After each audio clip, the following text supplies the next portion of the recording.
And to start things off, I would like to start things off how they were on the 14th of August 1947. Long years ago, we made a tryst with destiny, and now the time has come when we shall redeem our pledge, not wholly or in full measure, but very substantially. At the stroke of the midnight hour, when the world sleeps, India will awake to life and freedom.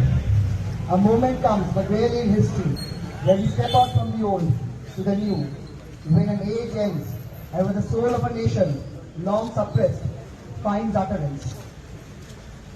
এই কথাগুলো দিয়ে আমাদের দেশ শুরু হয়েছিল, এই কথাগুলো আজকেও শোনো। এই কথাগুলো যেন আমাদের সবার মনে থাকে, this is what we are fighting for, আর নিউ বিগিনিং। এইটা যেন আর না হয়, দোষীদের যেন শাস্তি হয়। এই দিয়ে আমি